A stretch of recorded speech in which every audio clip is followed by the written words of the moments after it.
Embargo, on est 100% en ligne parce que ça répond à notre modèle d'affaires, c'est-à-dire qu'on a des employés partout au Québec. Ça nous permet d'être flexible et de répondre aux besoins de la clientèle partout au Québec. Mais il faut dire que c'est pas une décision qu'on a prise.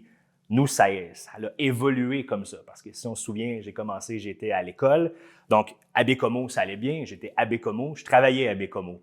Par contre, lorsque je me suis dirigé à l'Université Laval, bien là, je devais faire la route entre Québec et Baie-Comeau pour réussir à faire les projets d'événementiel puis de spectacle. Alors, à ce moment-là, c'était impossible, c'était inimaginable avoir un bureau fixe à un endroit précis. D'autant plus qu'à ce moment-là, j'étais l'unique employé. Le reste, c'était des travailleurs autonomes parce que dans notre travail, dans notre marché, c'est principalement ça qu'on pense à des musiciens, à des techniciens. Donc, c'est ce genre de travail-là qui sont à contrat. Donc, on n'avait pas besoin d'endroits fixes. Au fil du temps, quand l'entreprise a amorcé sa croissance plus importante, je dirais, bien là, on a commencé à avoir des joueurs qui se greffaient à notre équipe permanente. Et là, à ce moment-là, en équipe, on a décidé de dire, bien, qu'est-ce qu'on fait comme solution d'affaires? Puis on a décidé de dire, bien, savez-vous quoi? Nous, on va rester 100% virtuel parce qu'on veut rester 100% mobile. C'est-à-dire qu'on va se déplacer où les projets sont à chaque fois. Puis à la place, bien, on va faire des voyages d'équipe, on va faire des moments de team building, puis on va prendre l'argent qu'on mettrait dans un loyer, dans ces activités-là, pour permettre d'avoir une expérience qui est différente. Puis encore aujourd'hui, après la pandémie, on était très contents d'ailleurs de ne pas avoir de bureau durant la pandémie, surtout dans notre domaine de l'événementiel où est-ce que tout était arrêté. Donc, ça nous permettait encore une fois d'être encore plus flexible.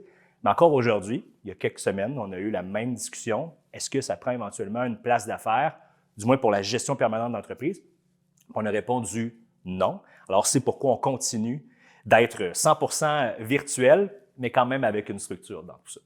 Les avantages d'avoir une structure comme ça, bien, premièrement, de la flexibilité. C'est-à-dire que sur notre budget annuel, on diminue grandement les frais fixes. Donc, ça, c'est une chose. Deuxièmement, bien, ça répond aux besoins de nos employés en ce moment. Nous, on ne travaille pas dans la vie, on s'amuse. Ça, c'est ce que je dis à tous les jours. Et ça nous permet d'avoir une structure qui est flexible. C'est-à-dire que non, on n'a pas de bureau fixe. Non seulement on n'a pas de bureau fixe, mais on n'a même pas d'horaire chez nous. C'est-à-dire que les gens travaillent par projet.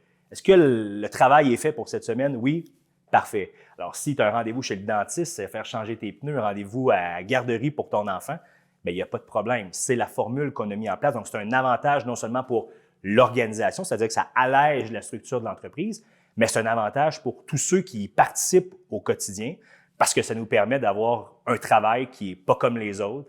On se démarque grâce à ça, puis ça joue sur la motivation de l'équipe.